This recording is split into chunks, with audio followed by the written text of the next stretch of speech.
بعد الانتهاء من التقييم العام لأداء الاقتصاد الأمريكي خلال الربع الأول من العام الحالي والأخذ بعين الاعتبار كافة المتغيرات السياسية والمناخية، فقد أشارت وزارة التجارة الأمريكية في تقريرها النهائي إلى أن الاقتصاد الأمريكي استعاد شيئا من سرعته في النمو خلال الفترة الماضية، والتي جاءت على الرغم من ذلك دون التوقعات المطلوبة، الأمر الذي يبقي الاقتصاد الأمريكي مرتبطا بالمخاوف المترتبة على تخفيضات كبيرة في الإنفاق الحكومي والارتفاع الملحوظ في معدلات الضرائب. وأشارت وزارة التجارة الأمريكية إلى أن الناتج الإجمالي المحلي للاقتصاد الأمريكي نما بمعدل سنوي بلغ 2.5% خلال الربع الأول، بعد أن سجل أقل من نصف النقطة خلال الربع الأول من العام الماضي. This market has been viewing everything in a positive light.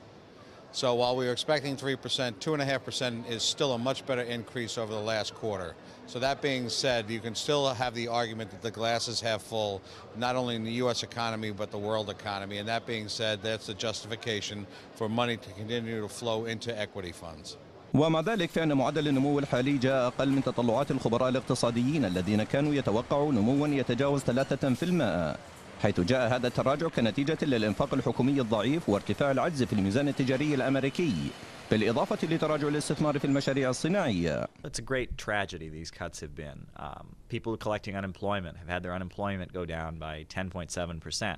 So as a result, they're not going to be spending that money. That's 10% of the money that people who collect unemployment receive, they're not going to be spending. So they're not going to be buying. As a result of that, we are also going to see a lot of people, government workers have had, the one day per week they have not been working, and then they've not been making money. That's the equivalent of a 20% pay cut for government workers. So again, they're not going to be spending that money. So it's going to really negatively affect the economy. وبالنظر إلى معدل نمو الاقتصاد الأمريكي خلال الأشهر الثلاثة الماضية، فإنه يعكس النمو الجزئي الحاصل في القطاع الزراعي، والناتج عن ملء المزارعين للصوامع بعد موجة جفاف طالت الجزء الأكبر من الولايات المتحدة خلال الصيف الماضي، أتلفت قسما كبيرا من محاصيلهم. وإذا ما تم استبعاد المخزونات الزراعية فإن معدل النمو الفعلي يصل إلى 1.5%. These cuts to defense spending, they hurt people in the military. They hurt desk clerks at the Pentagon, people whose job is to work in an office somewhere. They're the ones that are going to be hurt by these cuts in defense spending. It's not a blow against the military contractors because they have a contract and the government is going to obligate that. This is an attack on working families in this country, and it will hurt everyone, whether you work for the government or not. The private sector is going to be just as quickly hurt because all the money that people who are affected by these cuts are not going to receive is then not going to be spent, and it's only going to make the problem worse. وعلى الرغم من تحسن إنفاق المستهلكين الذي يشكل ثلثي الاقتصاد الأمريكي على الخدمات والرعاية الصحية والأجهزة المنزلية، والذي نما بقوة خلال تلك الفترة لأول مرة منذ عام 2005، إلا أنه جاء على حساب الادخار، وهو مؤشر لن يساهم بشكل إيجابي في الآفاق المستقبلية لنمو الاقتصاد الأمريكي. We have stopped getting worse. We're not getting better as quickly as we'd like the GDP today, up 2.5%. It's still an up read.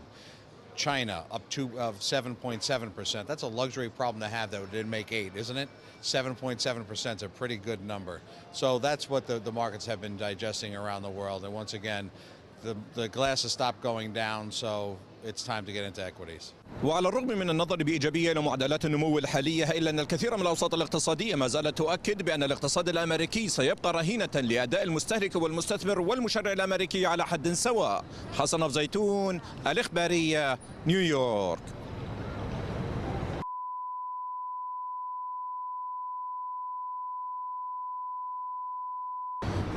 وعلى الرغم من النظر بإيجابية إلى معدلات النمو الحالية، إلا أن الكثير من الأوساط الاقتصادية ما زالت تؤكد بأن الاقتصاد الأمريكي سيبقى رهينة لأداء المستهلك والمستثمر والمشرع الأمريكي على حد سواء. حسن أبوزيتون، الاخبارية، لبرنامج أموال ومسارات، نيويورك.